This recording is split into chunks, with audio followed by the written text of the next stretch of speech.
Hello and welcome back to another episode of Beyond the To-Do List. I'm your host, Eric Fisher, and this is the show where I talk to the people behind the productivity. This week it's more of a theoretical conversation. I'm talking to Dave King about AI and what place it has in our productivity. We're going to talk about what it can do, where it's at right now, what the status of it is, what can it do to help you productivity-wise, what it's going to be able to do, what are its limitations right now. This is something that I'm interested in when it comes to the Alexa or the Siri, or I forget what the other ones are, Google Assistant. We're going to talk about that a little bit, but we're talking about the broad spectrum of what AI is and what it can do, what tasks it can do, what tasks it can do on its own, what tasks it can do with you, how it can work with you collaboratively. So if any of that is interesting to you as it is for me, I think you're going to geek out a little bit on this episode and have a great time listening to this conversation with Dave King.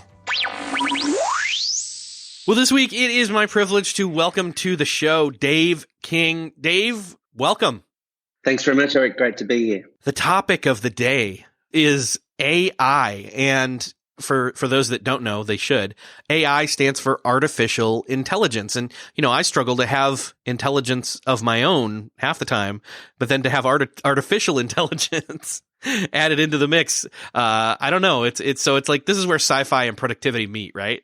Yeah, absolutely. I mean, I think everyone's heard about AI over the last few years. There can be some, pretty significant differences between, what we're seeing in everyday life and what we're reading about in sci-fi. But, potentially maybe those two worlds are coming closer together. Yeah. I mean, AI, it's one of those things where basically people are wondering, like, is it even there yet? Like, are we there at the point where, we're not at the point where, like, Skynet exists. Right, obviously, but not that I know of. Not that we know of, right? And I'm a huge, geek when it comes to sci-fi stuff and all of that, and I'm all for having, an assistant that is smart enough to not only respond to things but anticipate things that I may want or need, or to be looking out for me, that kind of thing. I don't know that any of the whether it's Siri or Alexa or the Google, I forget what the Google one's called. I guess it's just Google Assistant, right? Or mainly Google Assistant. Yeah. And I think, what's the other one? Microsoft's Cortana.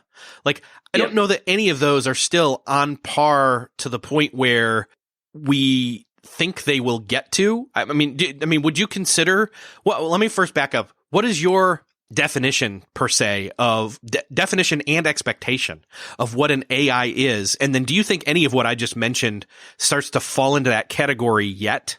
I think firstly, I think those are probably the interfaces that people are most familiar with in 2019, where those are voice interactive interfaces that are using what we would presume are algorithms that could be classified as artificial intelligence. So interfaces like you said, Alexa and Siri and chatbots and those kind of things, depending on the degree of complexity and I guess thoroughness of the domain that those interfaces are working in, there can be pretty sophisticated machine learning algorithms and sort of generative algorithms behind them.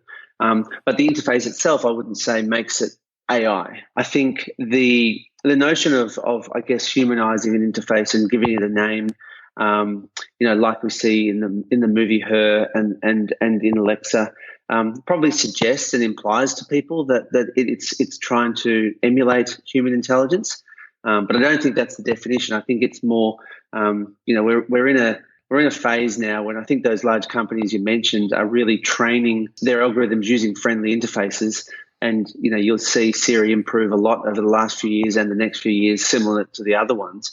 And I think through usage on consumer devices, the language models and the interaction models are getting much more sophisticated because those companies have access to, hundreds of millions, if not billions of people.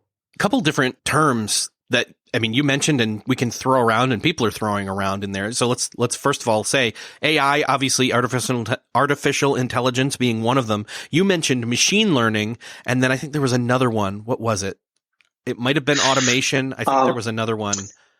I think I might have mentioned generative models. But yeah, I think like the machine learning is look, a lot of this is software speak, and I think partly we can use the terminology, but we don't necessarily need to think about it as, as productivity people or as consumers. But basically, machine learning kind of describes a series of models that they're not necessarily new. A lot of these things have been worked on, through the mid 20th century, through the 70s a lot, and having a rebirth thanks to things like increased computing power and cloud hosting and processing speed and things like that. But machine learning models are largely what people think of as a large component of what provides AI, and things like generative models, which are things that can kind of generate language based on a training data set, or generate imagery based on the training data set.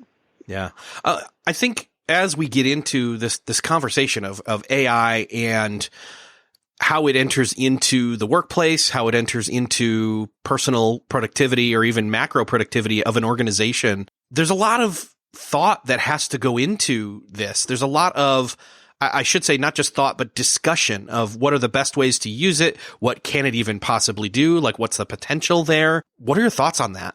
I think that's a really good thing to bring up. I think, one thing about sort of being a user of the internet in this day and age, or, even as a parent, I was talking to my partner the other day about, how do we bring up our kids to be aware of the software they're using, is that, there's a lot of, we need to use these things with a critical eye, and we need to understand them with a slightly kind of, more analytical perspective than maybe we did with software that wasn't so sort of well trained or connected, 10, 20 years ago. So I think we are in a phase where we need to understand what the algorithms that we're using assume about us. What are we seeing based on what they understand about us, and what they're thinking about us, and where did they get that data? And I think one of the biggest issues with AI in its current form, and probably into the near future, is what are the inherent biases we need to understand that are baked into the AI when the models were created, or when the training data was gathered, and that's a huge one. And so any model, any sort of data model, had to come from somewhere.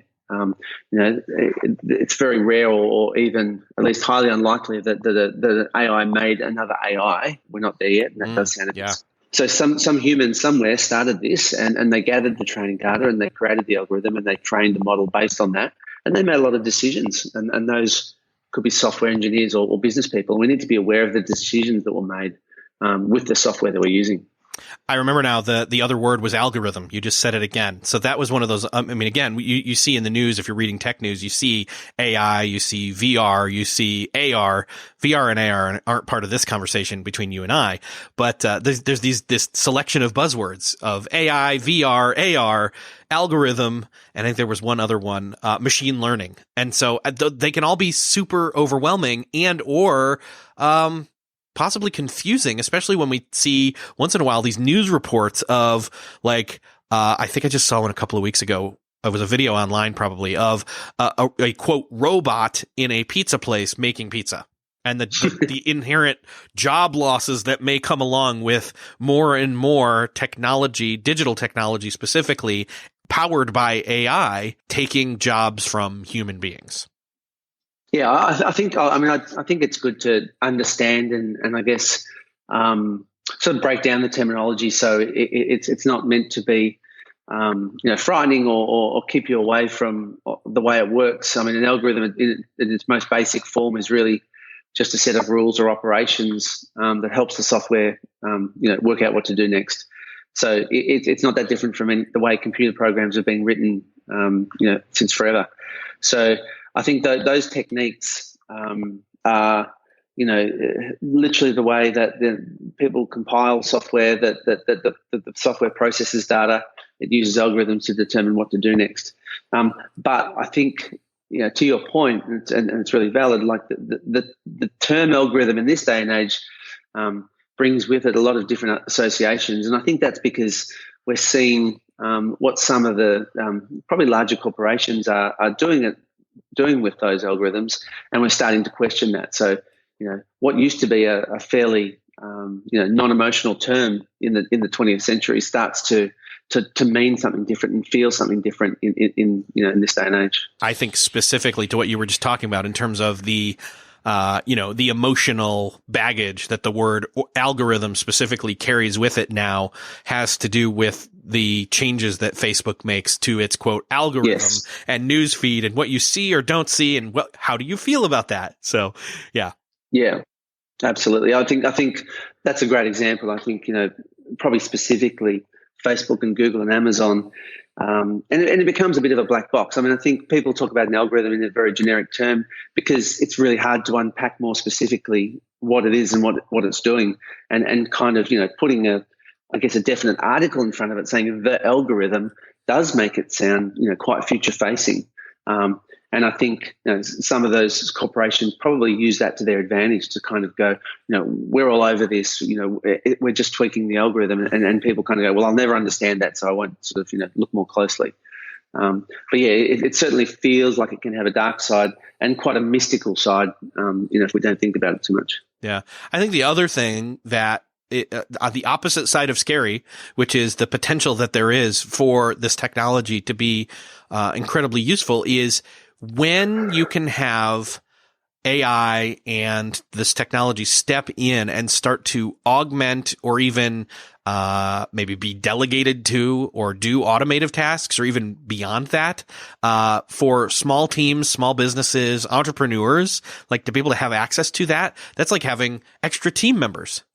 Yeah, I think that's right. And I think that's one of the most exciting aspects of where this is going in a lot of domains is, there's a lot of things we do, and I think this is the intersection with productivity that becomes quite interesting. There's a lot of things we do because we have to rather than because we want to. And I think if people got to design their perfect job or their perfect day or like you say, delegate the tasks they don't want to do, their lifestyle, their work-life balance, their productivity profile would be quite different. And I think it's really exciting that a lot of artificial intelligence will help us do more of what we want to do and hand off those tasks that we don't want to do to algorithms or models that can do them a lot more quickly and efficiently than us. And yeah, I think that's the optimistic lens that we need to see a lot of these things through.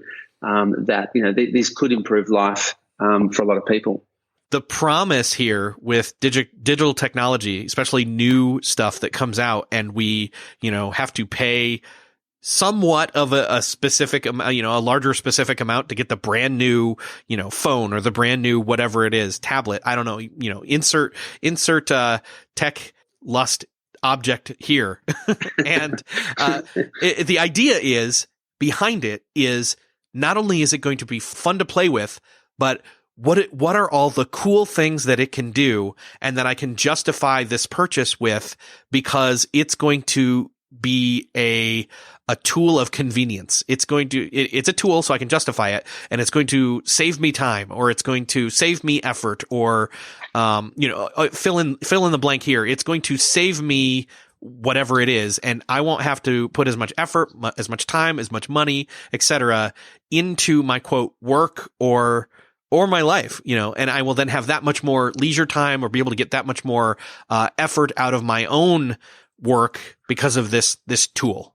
Yeah, no, I think that's right. I think in a consumer context, like you say, it is often around simply lusting for the latest, shiniest thing. And you can see with some of those consumer devices that the actual kind of enhancements or additional features or improvements are pretty incremental. So, we can kind of find ourselves, beholden to, some pretty basic kind of, desires to have that latest shiny thing and to see it and unbox it and play with it. But in the business context, I think you've hit on something that's really important there. I think there's nothing more, fundamental to a business than time. Time is the currency that a lot of businesses, need to be most aware of. And time has a direct relationship with, like you say, people and resourcing and staffing and getting extra help or consultancy or whatever it is. And that's where I think, some of these new capabilities will affect businesses the most in a positive way.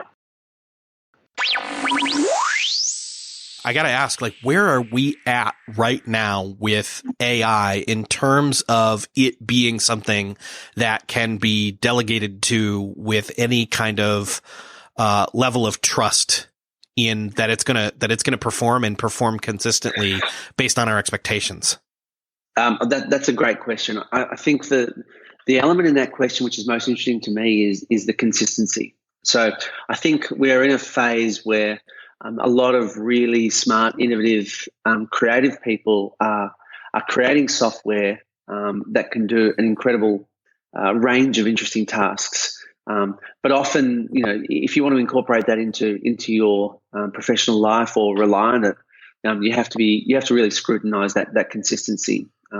So, for example, we see a lot of in the sort of content marketing and advertising domain that I'm interested in. You can see a lot of language models that kind of can come up with a headline or a slogan, or they can generate a story or a poem. But when you look a bit deeper, often when sort of research scientists publish these findings, they've handpicked examples, which is fine because what they're trying to do is demonstrate where this might go. And then I guess we're also another aspect to that is when we see artificial intelligence applications that are in the workplace or in an enterprise, there's still a significant amount of, in inverted commas, human in the loop. And human in the loop is a phrase that, as it sounds, relies on people being able to play a role in the workflow where AI is involved. So you don't let an algorithm or artificial intelligence application just do its own thing and just step back and go for a walk in the park and presume that everything's going to be fine. There's probably quite few applications of that being used where we can rely on that consistency of output. Or I think humans working with AI in augmented ways is probably the way we're going to see things go for the near future. So one of the things that you shared with me via email was that I thought was actually really interesting, had never thought of it this way. It was this idea of the 4 roles for creative computational partners, or, a computer. And I think these are really interesting. So there's the computer as nanny, the computer as pen pal, computer as a coach, and a computer as a colleague. I'd love for you to maybe break down what each of those means. Yeah, I think it's something that people play out in academia and in research. Is if we're going to accept AI into our lives, we are as humans, we are interpersonal, we're relationship driven, and when we're being asked to rely on and interact with software of this kind, we start to try and determine what role it might be in our lives. And it's really useful. Those terms you mentioned are useful to try and unpack that in ways that make sense to us. So, we add those labels in a way that makes sense. So I think, there's a range of different roles, some of those ones you mentioned, but you can also think of an AI potentially as a mentor, as a coach. And what they're trying to do is really say, do you want this I guess, augmented experience to supervise you in that kind of nanny sense? It's really look after me and steer me through what I want to do, and even tell me what to do, give me the tasks as a human worker, give me the tasks that I need to do next. So, in that instance, you might have an AI that's alerting you with what to do next, and it's creating and contributing the tasks. Whereas a coach role would be, as it sounds, a lot more supportive, and it's really, you can imagine a coach role being really useful with things like education, or we've seen them, in weight loss programs where it's very supportive, and it's playing a role where, it's certainly not more, it's not your superior, and things like colleague is much more like having a sidekick, and that starts to touch on that aspect of, potentially.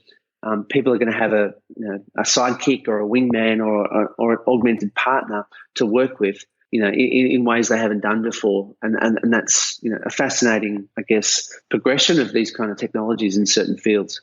I think the thing that I'm noticing here is that it kind of spins from, on the low, well, not the low end, but there's a spectrum, I guess I'll say. So from one end of the spectrum to the other, that on one end, you've got the AI, they're managing, they're kind of time management or task management or being delegated to. They're doing, those mundane or routine things that they can be, delegated to. Where on the other side of the spectrum, you've got them playing a role in the creative, process of whatever it is you're doing or making. They're involved. They're not just a tool at that point. They're almost yet another team member.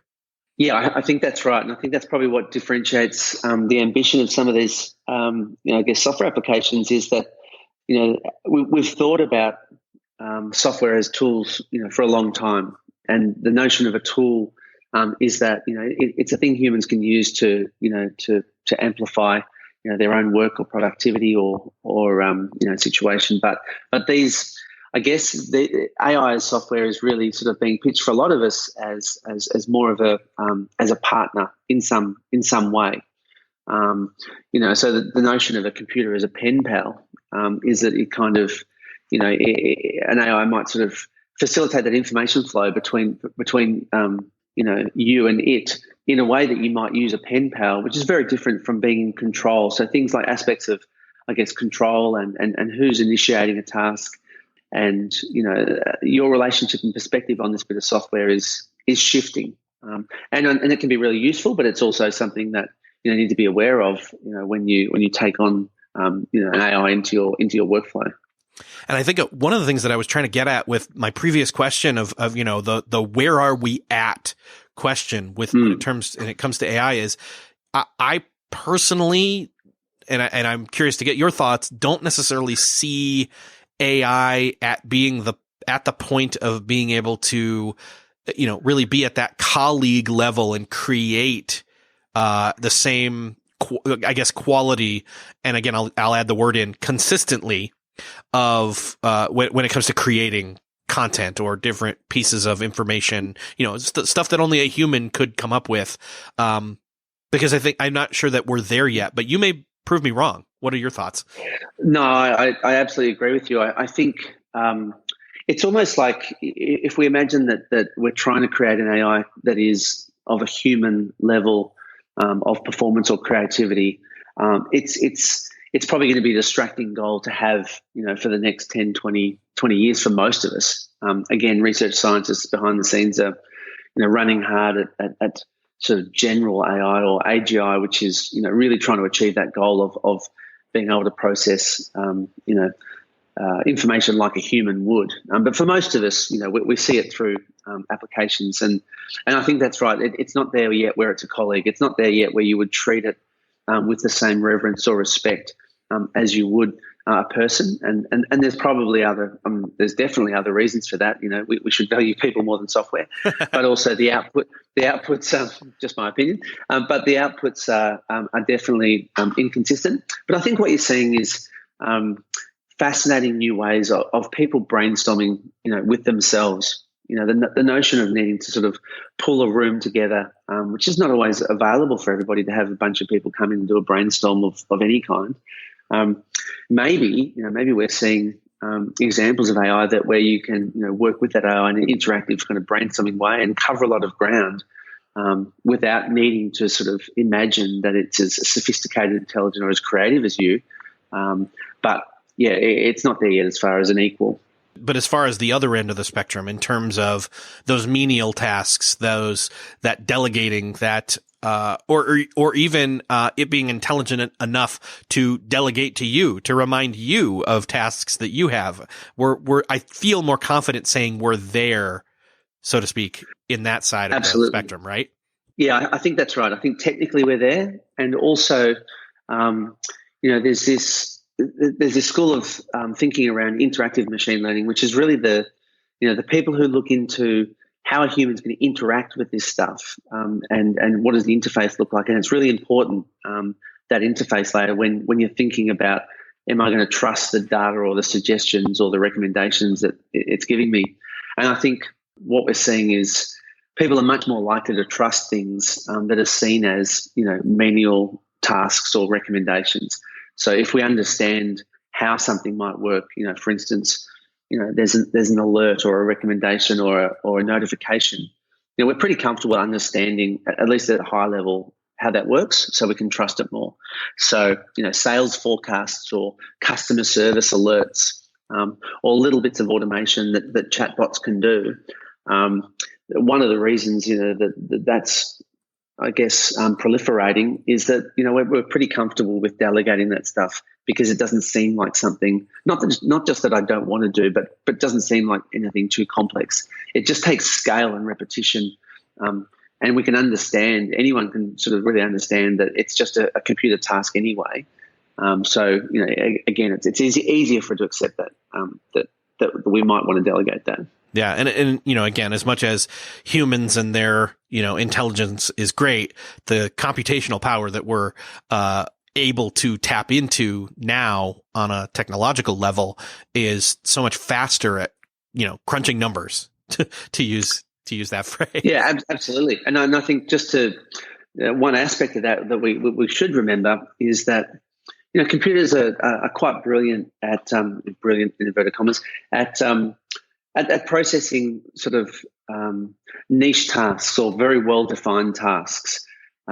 Humans are incredible at kind of having perspective and using lateral thinking and associating things with memory and instinct. Whereas, the computers are much better at repetitive things that they can do at speed and at scale. So you can see almost, in understanding what artificial intelligence is, and you said this at the start of our discussion, it's hard to even understand if we have enough intelligence, much less artificial intelligence. What a lot of this has made people think is, okay, what's the difference where is the boundary between artificial intelligence and my intelligence? And a lot of us have realized we didn't understand intelligence in the first place, much less what artificial intelligence, might provide. So it's a real kind of period of discovery on that angle as well. I do want to go back to the other end of the spectrum again and just go into this creative element. You've been doing some work with that, specifically with an app that you have. I'd love for you to share a little bit more about that. Yeah, sure. So my background with this was a couple of years ago. I was running an advertising agency here in Melbourne, Australia, and there's about 100 people in this agency. There's people like art directors and copywriters and designers and people like that. And I guess as artificial intelligence was coming out of another AI winter, which is a term for, when funding dried up and resourcing dried up, and academia kind of, revitalized again with AI and there's some significant things happening. I started to sort of pay attention more than I had in the past. Excuse me. And when I looked around the context of what we were doing at the agency, a lot of the ways of working felt a little arcane. So, Bill Bernbach in the 1950s sort of put art directors and copywriters together as pairs. And that was quite revolutionary then, but we haven't really moved on with the way we work in that kind of creative advertising context since then. And so what got me excited initially was imagining, a little bit about what we've been talking about is how might everybody get a creative partner rather than just copywriters and art directors who work professionally in ad agencies. So I kind of took that idea and ran with it and started the company that we're working on now called Move 37, and we have a team of 5 people exploring, what kind of tools can help people outside the professional context, so small to medium-sized businesses, individuals, entrepreneurs, startups, whatever, who don't necessarily have sort of a lot of practice and experience in the creative realm, but need those kind of capabilities to do their own job better. So what kind of tools can we create that can augment their own creativity or their own content production? So the initial app that we've got is called Gene, which is a social media assistant, and Gene is really just an example of where we're going with this, and Gene helps you come up with social media ideas. But it's still very much not on a human level. It's not aiming to be on a human level of what an idea is, but more augmenting that kind of way of coming up with ideas and giving the person who's using the app better choice and opportunity to interact with ideas and select them on their own terms. I've taken a look at the app. I was going to say, I think that even you yourself are saying that, again, it's still a place where you have to go back to that other phrase you used, having humans in the loop. And I think that's indefinite for us. I mean, I think that's part of our product philosophy is that we don't want to take humans out of the loop, even if we could. So the kind of tools we want to make are exactly that, tools for humans to use. And, we've experimented with I guess algorithms that can generate language. So we don't have that in our product at the moment, but we've done a lot of research and development on the back end where, you can put in a term like innovation or freshness or sustainability or the environment or whatever, and it can generate sort of copywriting or slogans or headlines out of that. And it's a really interesting way to go, as long as you can package that up in an interface where people feel like it's not doing all the work for them. It's really just trying to give them a head start, and that they can jump in and edit that. And what we found as an example with that kind of capability, a more professional user is quite comfortable with it because they can sort of scrutinize it and assess it. But for someone who's actually our target customer at the moment, they're a bit bewildered by what you're showing them because they kind of think, well, that's finished, and it's not meant to be finished. But it's also not necessarily consistent output. So those kind of human factors are probably, equally, if not more important than the technology itself. So I'd like to point people to where they can find out more, not just about Gene, I should say, but also about your company. Where can people go to find out more about both those things?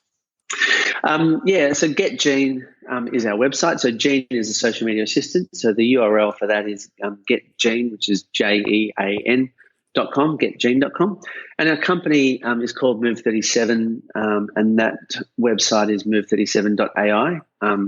Admittedly, there's not a lot of information about the company side of things, which is, because that's really just the name of our team, and there's a little bit about our ambition and what we're achieving. But yeah, certainly Gene's our first product. Yeah. Dave, I really appreciate you coming on the show and talking about this, because this is not necessarily a topic people are talking about yet when it comes to productivity. And I just wanted to kind of deliver a conversation to get people thinking. There's not a lot of, quote, practical takeaway here other than maybe starting to consider what are some of the things, again, on the one side of the spectrum that it comes down to, where you could use AI to manage and or remind you assistant wise. But then also people can go and check out Gene and see what the other side of the spectrum looks like. Yeah, I think that's right. I think it's useful for people to start having a perspective on these kind of applications, and like we've talked about before, there's applications that help you create music or generate imagery or generate press releases, all sorts of things that are coming up. And I think what's really useful for people is to scrutinize and understand them, even if they're not incorporating them into their own suite of productivity apps, and also to maintain, if possible, some optimism about where all this stuff is going, because most of the news, obviously, we see breaking every day is about the negative aspects, the watch outs, the warnings when it comes to artificial intelligence. And while those are all valid, I feel like if people don't sort of get in and play and try things, they might miss opportunities that can be quite positive and progressive and quite helpful. Yeah, very good. It's definitely one of those thought pieces. It's definitely a great idea to get ahead in terms of anticipating where things are going. So I really appreciate you being here and enlightening us all. Great. It's been great to chat, Eric. And that's another episode of Beyond the To-Do List in the can. I thank Dave King for talking with me about AI. There's so much more deeper conversation to be had here in this realm. I'm curious what your thoughts are. I'd love for you to share those with me by going over to beyondthetodolist.com/266. That's where you'll find the show notes for this episode. While you're there, you can hit the share button and share this with somebody that needs to hear this conversation or would be interested, somebody that would geek out on this topic like I did, like you did if you did. I hope you did. Maybe you did. But either way, if you're listening this far, you probably did. Either way, thanks again for listening. I really appreciate you, and thanks so much for sticking with this show. I know that you have a plethora of podcasts out there to listen to. It is not nothing to listen through, and even all of you who have let me know that you appreciate the show, a lot of whom I saw recently at a conference. Thank you so much for that. And again, thanks for listening, and I'll see you next episode.